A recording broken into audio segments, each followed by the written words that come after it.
प्रेम आंधळं असतं असं म्हणतात, पण कधीकधी हे आंधळं प्रेम चुकीच्या माणसाचे डोळेही उघडतं. खरं तर प्रेम आंधळं असतं. प्रेम करणारे आंधळे असतात. कदाचित एक दिवस आपल्याला सगळं नीट होईल या विचाराने समोरच्या व्यक्तीच्या चुकांकडे दुर्लक्ष करत राहतात आणि नातं वाचवण्याचा प्रयत्न करत राहतात. पण फक्त नातं असणं पुरेसं नसून त्या नात्यात प्रेम असणं सगळ्यात महत्त्वाचं असतं. सर्व जगाशी भांडून विनीताने तन्मयशी लग्न केले. विनीता आणि तन्मय यांचे एकमेकांवर प्रेम होते. ते 4 वर्षांपासनं रिलेशनशिपमध्ये होते. त्यानंतर दोघांनी लग्न करण्याचा निर्णय घेतला. पण सगळ्यात मोठं आव्हान होतं घरच्यांना पटवणं. तन्मयला घरी फक्त त्याची आई आणि एक लहान बहीण होती. तन्मयला वडील नव्हते, त्यामुळे आईला पटवणे त्याला थोडे सोपे होते. पण विनीताच्या घरच्यांना ते इतक्या सहजासहजी मान्य होणार नव्हते. विनीताने पाहण्याचा आटोकाट प्रयत्न केला, पण तिच्या घरच्यांना ते मान्य नव्हते. त्याच्या घरचे लोक त्याच्यावर नाराज झाले आणि म्हणाले की तुला लग्न करायचे असेल तर कर, पण यापुढे आमच्या दारात येऊ नका. ही गोष्ट तिने तन्मयला सांगितली. तन्मय म्हणाला की जर तू माझ्यावर खरंच प्रेम करतेस तर मी सदैव तुझ्या सोबत आहे. मी तुझ्या प्रत्येक प्रसंगासोबत असेन. विनीताने यावर खूप विचार केला. तिने विचार केला की जर तिने तन्मयशी लग्न केले नाही तर उद्या तिचे घरचे तिचे कुठेतरी लग्न करून देतील. पण मी इतर कोणाशीही आनंदी राहणार नाही, आणि कारण ती तन्मयपेक्षा जास्त आहे. तिचे प्रेम होते आणि ते करू शकत होते. त्याच्याशिवाय जगण्याचा विचारही करत नाही, आणि तिने तन्मयशी लग्न केले तर उद्या तिच्या घरच्यांना काय दिसेल की ती तन्मयसोबत किती आनंदी आहे. मग कदाचित तिच्या घरातील लोकही त्यांच्या नात्याला मान्यता देतील. त्यामुळे विनीता तन्मयशी लग्न करायचं ठरवते आणि तिचं घर सोडते. आता त्यांच्या लग्नाला 1 वर्ष झाले आहे. सर्व ठीक चालले होते. मग असे झाले की तन्मयला इलेक्ट्रिकल कंपनीत काम करायचा ती काही कारणास्तव बंद पडली आणि तन्मयची नोकरी गेली.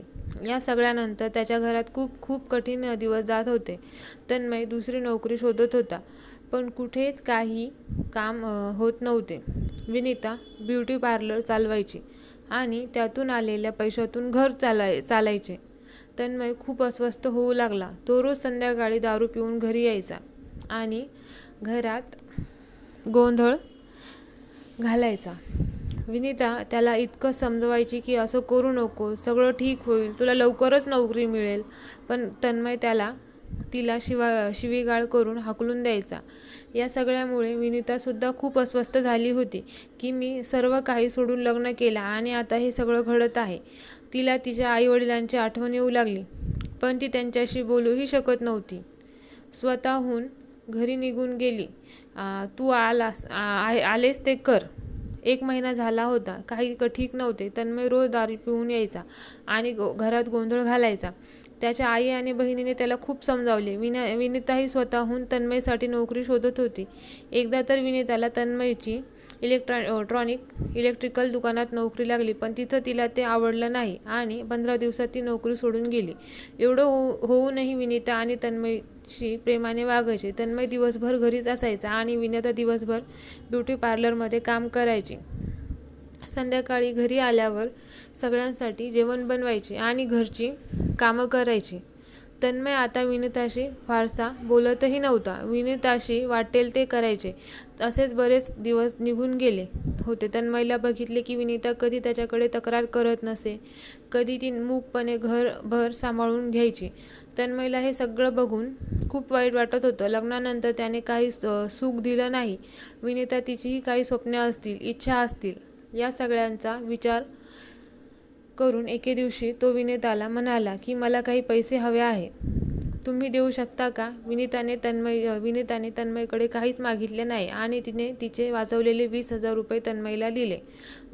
तन्मय दुसऱ्या दिवशी कोणाला न सांगता घराबाहेर गेला. सलग काही दिवस तो रोज कुठेतरी जायचा. तो कुठे आहे आणि काय करतो हे त्याने घरी कोणालाच सांगितले नाही. आणि घरी काही दिवस राहिल्यावर ती म्हणाली की उद्या सगळ्यांना माझ्यासोबत कुठेतरी जायचे आहे. विनीता म्हणाली मी नाही जाऊ शकत, मला ब्युटी पार्लरला जायचे आहे. तन्मय तिला प्रेमाने सांगतो की उद्या ब्युटी पार्लर बंद होणार आहे आणि तू माझ्यासोबत चल. विनिता म्हणाली ठीक आहे. दुसऱ्या दिवशी तन्मय त्याची आई, बहीण आणि पत्नीला घेऊन एका दुकानात गेला. तिथे त्याने सांगितले की त्याने एक छोटेसे इलेक्ट्रॉनिक्सचे दुकान उघडले आहे, ज्यात अजून फारसा स्टॉक नाही, पण ते दुकान सुरू करायला पुरेसे आहे. आज त्याचे उद्घाटन आहे. ते दुकान म्हणूनच मी हे तुमच्यासाठी आणले आहे. तेव्हा विनिताला समजले की तन्मय काय म्हणायचा इतके दिवस तो दुकानाच्या कामात व्यस्त होता. तेव्हा विनिताने विचारले, एवढे पैसे कुठून आणले?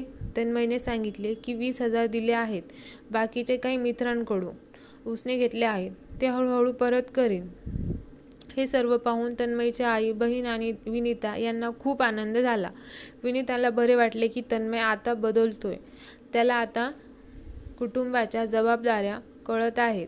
आता तन्मय आणि विनिता दोघेही आपापल्या परीने चांगले काम करत होते आणि वर्षभरात तन्मयचे स्टोर खूप वाढले होते.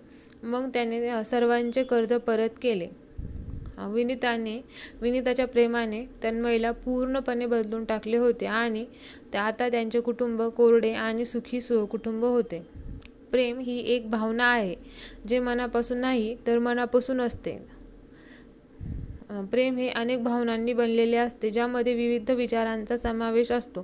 प्रेम हळूहळू स्नेहातून आनंदाकडे जाते. हे एक मजबूत, आकर्षक आणि वैयक्तिक कनेक्शनची भावना आहे, जी तिला इतर सर्व विसरून त्यांच्याबरोबर जाण्यास प्रवृत्त करते. धन्यवाद. कथा ऐकल्याबद्दल.